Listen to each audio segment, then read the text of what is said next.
Hello, my name is Joanna and I welcome you to Johanna Draconis, the Deconstruction of C-PTSD podcast. In this episode, I will go over the remaining therapy methods and touch on some additional helpful methods. After that, we are going over the abuse that can happen during therapy. Last week, we covered cognitive behavioral therapy, or CBT, cognitive processing therapy, or CBT, and prolonged exposure therapy, PE or PET. This week we are going to do EMDR, the eye movement therapy, things that are helpful, and patient abuse.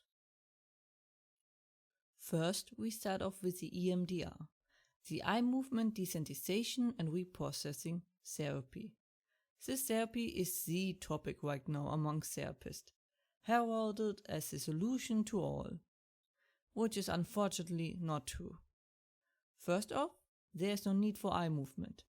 It is completely enough to just look absent in the distance, so you don't even need someone waving anything in front of your eyes. But for some it does help to focus. It's a deep form of relaxation, like hypnosis is.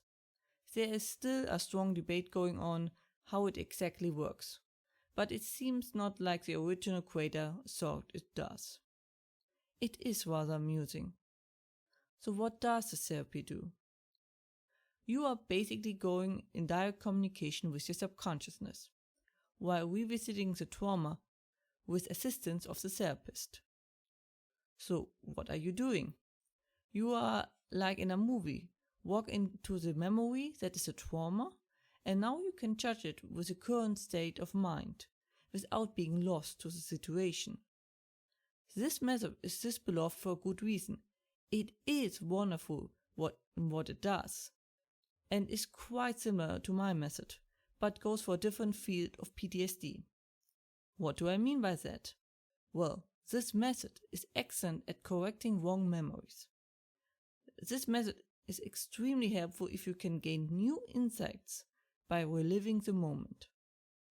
Also, it helps to reduce some symptoms by creating clarity. Unlike prolonged exposure, it doesn't just revisit it, but actively interacts with the memory. That means it can correct false memory you have, or maybe add things that add more clarity. Most effective against phobias, as they are usually learned or caused by an exaggerated memory. So this does wonders. But like I said, only if you gain new insights by revisiting the memory. For example, when you are a child and find a dead body, you will think you murdered him because no one else is there. With EMDR, you can revisit and realize, wait, I didn't do it, someone else did. Or when there were like 50 things going on while it happened, and you get clarity this way. Or if you feel like you could have done something, but in truth you were far away. The mind plays tricks on us. But for example, if you saw your friend die in front of you, revisiting that moment won't change that. Nor will it change the memory of rape, abuse, etc. So it's actually pretty limited for PTSD.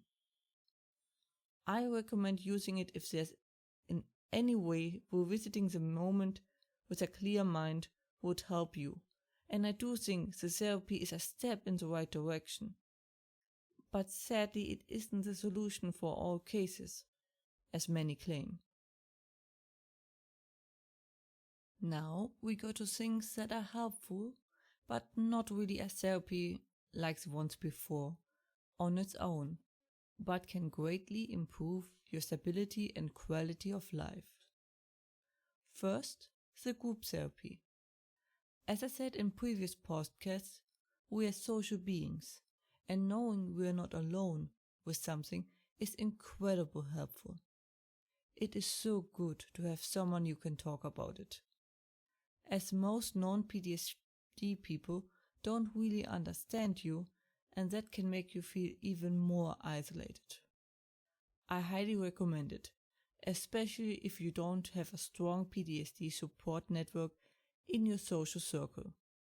Additionally, the others might have some helpful tips how to handle symptoms and other side effects of PTSD. It might help you deal with some trigger cores. Just be careful that you are not pulling each other down and solidify your victim role, which shouldn't happen under guided group therapy.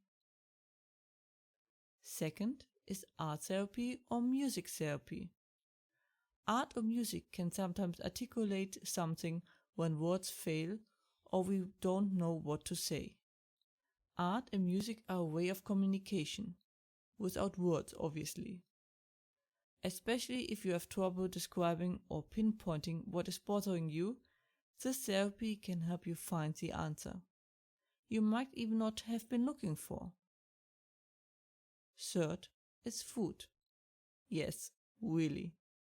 Your body needs energy, which he best gets from good food.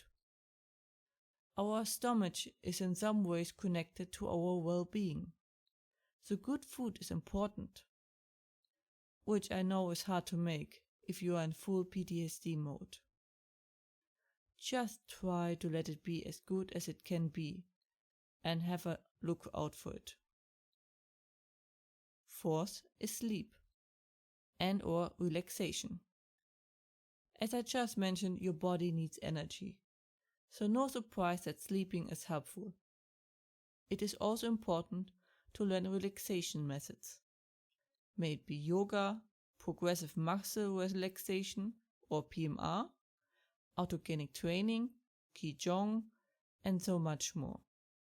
For each person, something else works best, so find what works best for you. It is so important to be able to relax, because first, you get energy, and secondly, it helps reduce symptoms a lot. The importance of that can't be overstated. In the end, I have to say, I find the variety and quality of therapy methods lacking. I am no longer surprised that EMDR is considered the holy grail of a PTSD treatment.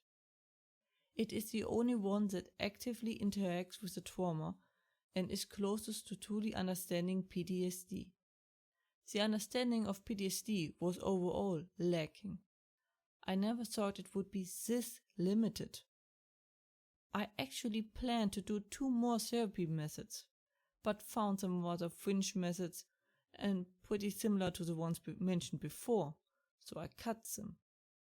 It really shows that psychology is still in its infant stage and most likely will remain there until we can run tests for it. I recommend the basic cognitive behavior therapy or CBT if EMDR doesn't apply to you. This really shocked me, as I thought the lack of therapy available was only my problem because of my autism. This triggered my survivor's guilt, as I had no idea the situation was this bad. I will try to increase my efforts for my method and most likely give it a proper description or rundown on my homepage.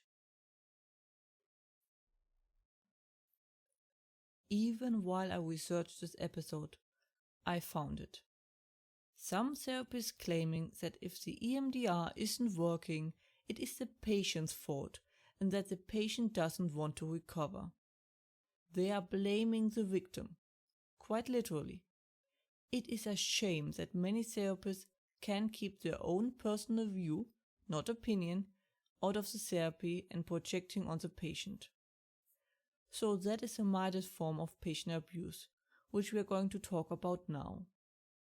And for the patient, it is hard to say anything, because most have no idea about psychology most of the time. The patient is at their most vulnerable and trusts the therapist to help them, is at their mercy, and then things happen. The patients usually feel guilty and thinks it is something they did wrong. I mean the therapist knows what he is doing, right? And I mean, it is to help me, right? You always have the right to say no, even if you can't argue why. If it makes you uncomfortable, you have the right to stay. You have the right to say stop.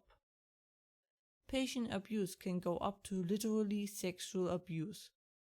The German Times recently wrote an article about it. The actual clinic, doctor, etc. abuse I will cover in a different episode, as it is a topic on its own. Even my mother was victim to patient abuse herself, which I helped her through it after the appointment. Luckily, it was just the mild form. She was very confused, and even though she knew better, she thought herself to be wrong. As the therapist was the expert, and she felt out of her field of expertise. Typical for an abuse of power position. The problem is, even if the patient recognized that he was abused, he won't do or say anything, as the therapist is felt much more believable than themselves. This can cause a trauma.